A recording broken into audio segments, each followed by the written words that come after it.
Welcome to Dr. G in Technology. I'm Dr. Matthew Gonzalez, and if you found this video, that means you must be considering a migration from your current career over to the IT career. I can tell you, there are more jobs out there in IT than there are of IT professionals like you and I, and we certainly need you. There's a shortage. There's been a shortage. There seems to always will be a shortage, and it's going to take a discussion like this to help get more of you involved in the community.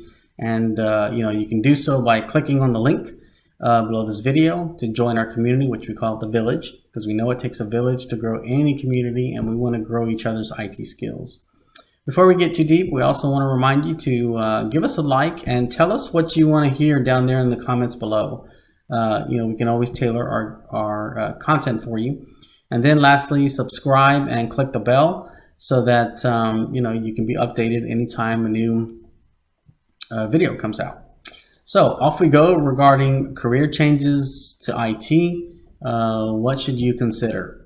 Well, first and foremost, I can tell you that if you're considering a career change, that means you're probably seasoned to a degree. You have some experience, and that's great because hiring companies always want to see diverse skill sets, and you bring that to the table already by having a career possibly in something different and now coming to IT. In IT, I've always considered this why, and what I mean by that is that you can either stay technology focused, meaning your hard skills such as coding, maybe you're tinkering a lot, you like to work with hardware, or you're more what's called your essential skills. Others call them soft skills, maybe management skills, administration skills. You kind of decide where you want to go. And you decide which way you want to go by first understanding what do you bring to the table. Which of these two interests you the most? Which of these two do you already kind of have some experience in? Maybe not necessarily in technology, but a kind of technical craft, a technical trade, technical skill. Perhaps could be welding, something of that nature. You're good with your hands, and technology certainly has plenty of those kinds of jobs. And then on the management side, maybe you've done a lot of administration. Maybe you're really good with Excel, something of that nature. Not that you can't be with technology either, but it gives you a good baseline to say, where do I think, which one of these two routes seems the most realistic for me? And then you can go from there and figure out, all right, what jobs might be best suited for me. Which leads us to our next point, and these are not necessarily in order. They're just considerations to consider as you do a career change to IT. And so start looking around at job boards and really start looking for the job titles and job descriptions. And there's plenty of job boards out there for IT specific related positions. And that'll give you a good flavor, a good taste of what people are looking for, organizations are looking for. If you click the free download link above, I created a sheet on how much I can make in IT. And in there I put some sample jobs that'll give you a fresh start, whether you're a beginner or experienced person or more of an advanced leader. They'll give you a good start on the types of jobs to research so that you know what skills they're looking for, and that will also help you align what skills you have, right? For the skills that you don't have, you have to consider a couple options. Number one, I always say, get a good mentor. And in industry, usually you join a company and a manager will assign you a mentor. But the reality is, as people, we tend to cling to those who we know, we like, and we trust. And so it's really the mentee that chooses the mentor based on those three factors of who you know, who you like, and who you trust. And that's the person who you really glean the most from. If you don't have that person, or you don't have a contact, again, join our community.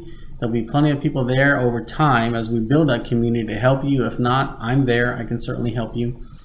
So please click the link there to join. And then, of course, LinkedIn. That is the social media site to join if you want to kind of see what others out there are doing, right?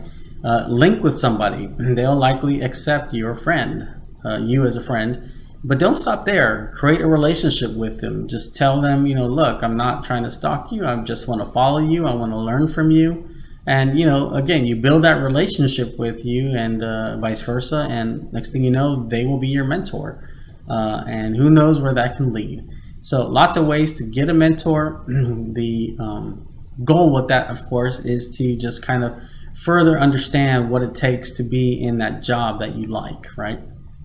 So for example, if you were looking for something in data, you might want to find people who have the title of like a chief data officer or data scientist, something of that nature, right? On top of that, further educating yourself, I had a professor tell me a long time ago, collaborate and graduate. And what he meant by that, and he told the whole class that, was to work together in teams.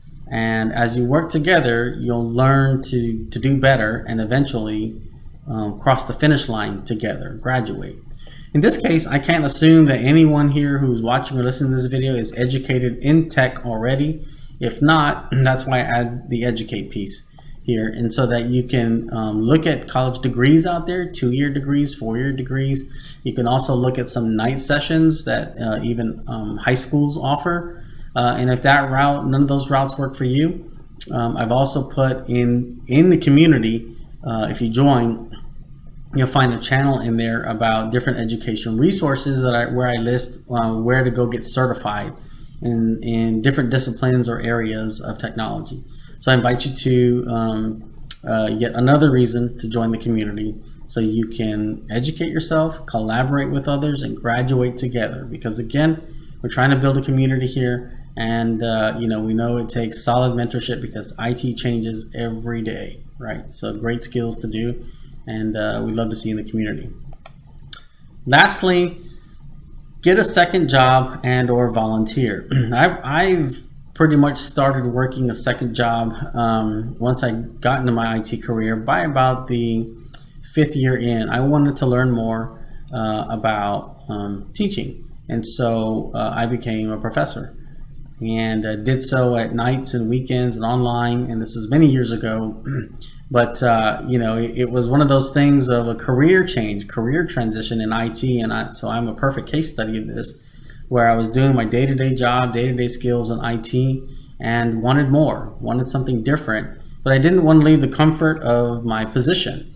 That could be you as well, right? We'll go back to that example. Maybe you are a welder, but perhaps you're starting to pick up some skills in IT, and you want to perhaps monetize on it and get a second job, sometimes called moonlighting. And so maybe you can do that part-time online. If not, you can volunteer your skills, maybe through a site like Volunteer Match, where you can offer what you know. And again, what do you know? It comes down to our first point. Are you more of a technological, hard skills kind of person, or more of a management administrative kind of person? The reality is there's room for anybody and everybody who want to kind of follow these rules of the road, advice, if you will, regarding your career change to IT.